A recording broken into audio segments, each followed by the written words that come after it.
he just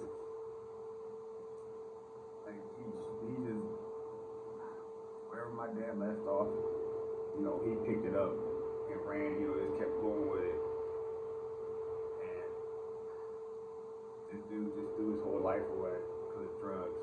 Just threw his whole life away.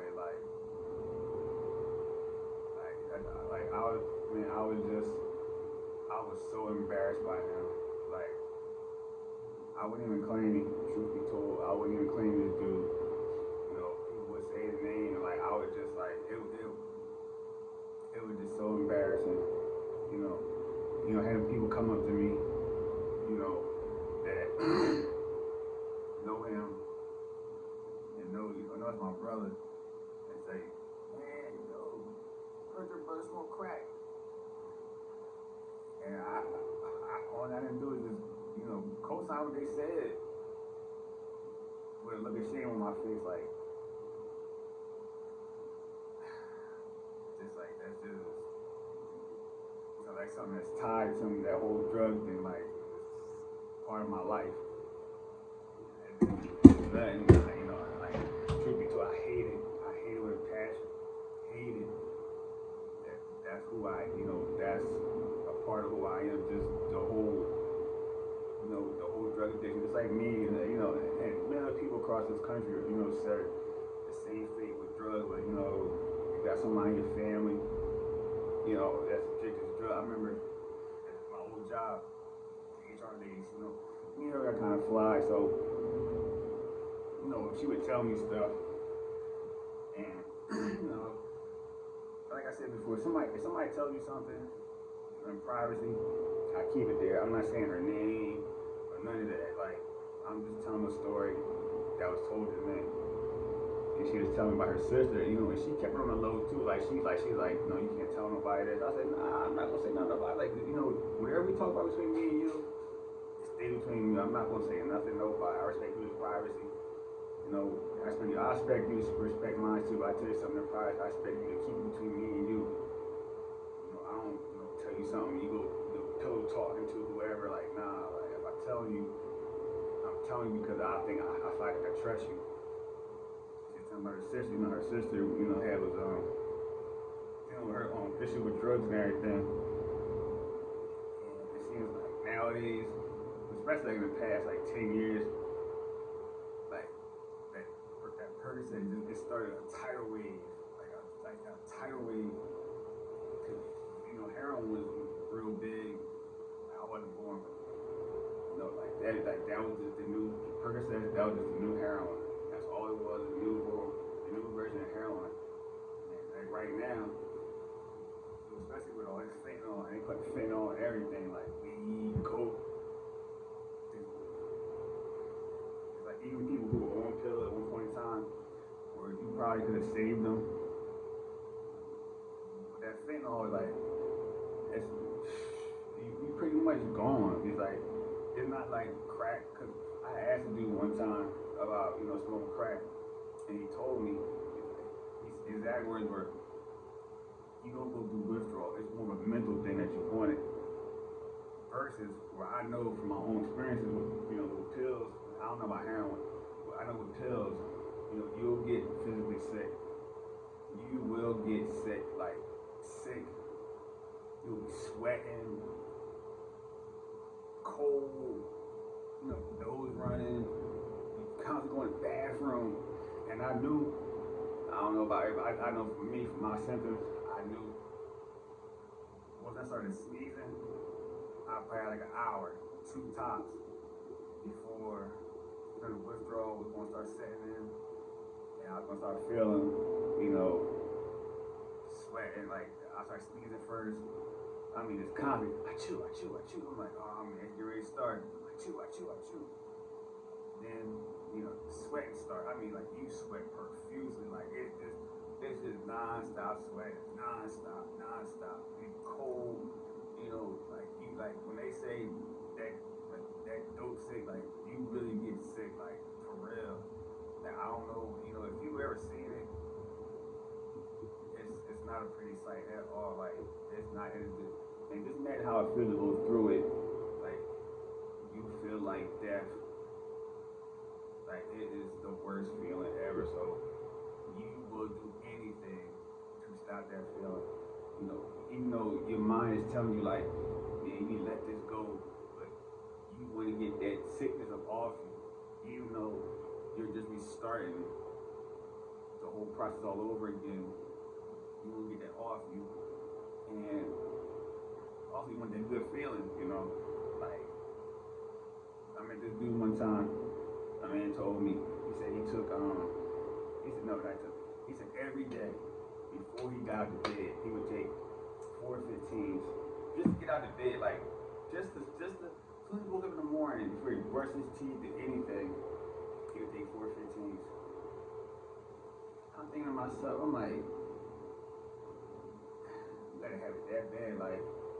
And he told me this story years ago. That dude, he probably, you know, unless he, you know, forced himself to walk away from that and, you know, made himself, you know, go detox and get his life on track. More likely he's strung out bad.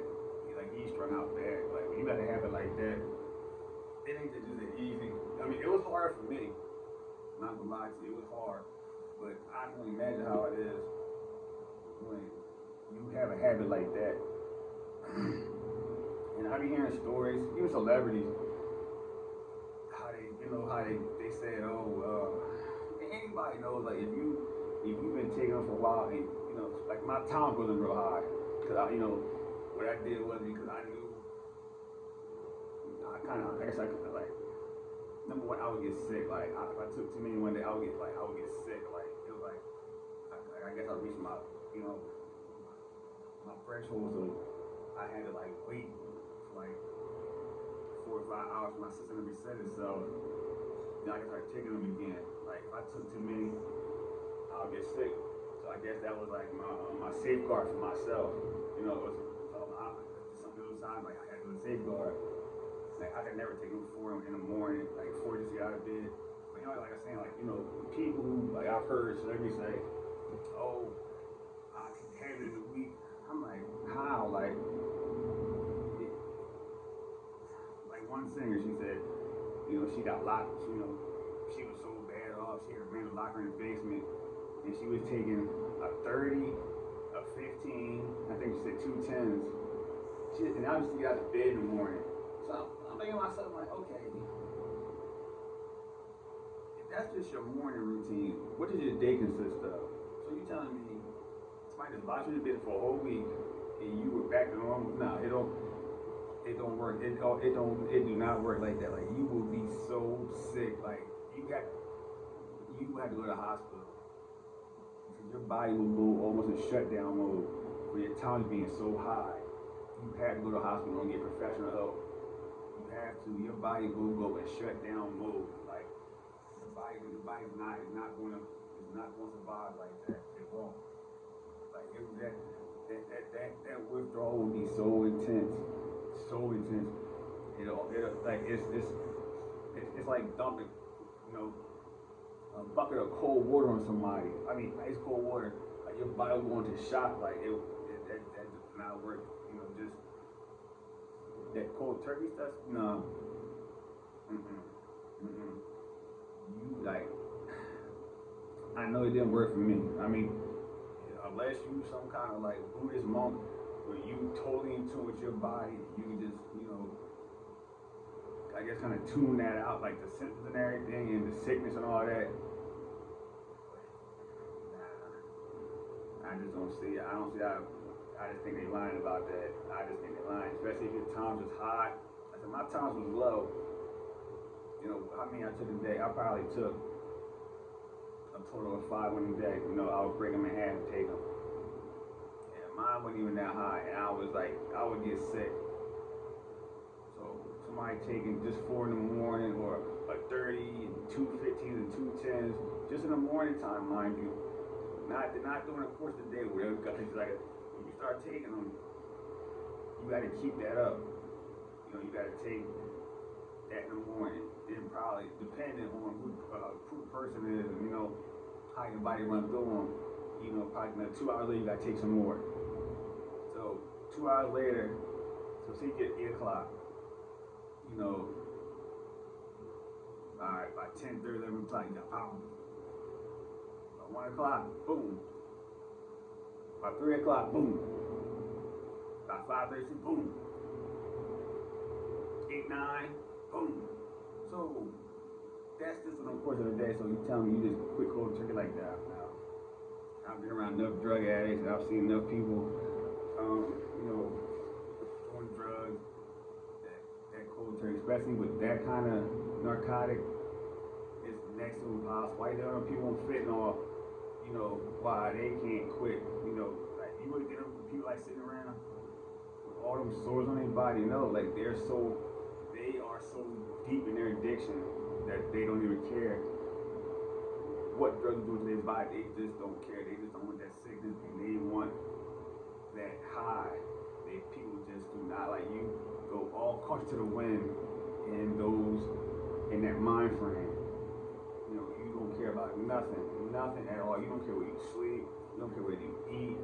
You don't care about anything. Like you will let your whole world just crumble around your feet, just to get that next fix.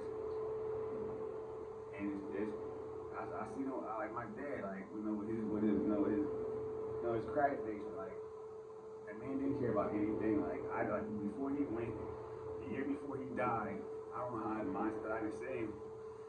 My cousin was telling me, he's trying to get his life on track, but I'm like, it's kind of hard for me to believe that if he sit down there, working Monday through Friday, which he told me, and then I guess Friday night, he wanted to go smoke crack or whatever. He told my cousin, I want to get my family back, but how though? You still down there doing the same thing? Maybe he could have cleaned himself up and turned his life around and, got us back. That's just wishful thinking on my part. I can't change the past. I can't live in the past. All I can do is just move forward with my life and look at everybody else and learn from their mistakes and keep it pushing. Once again, let me stop this because it's going to stop, and I'll be right back.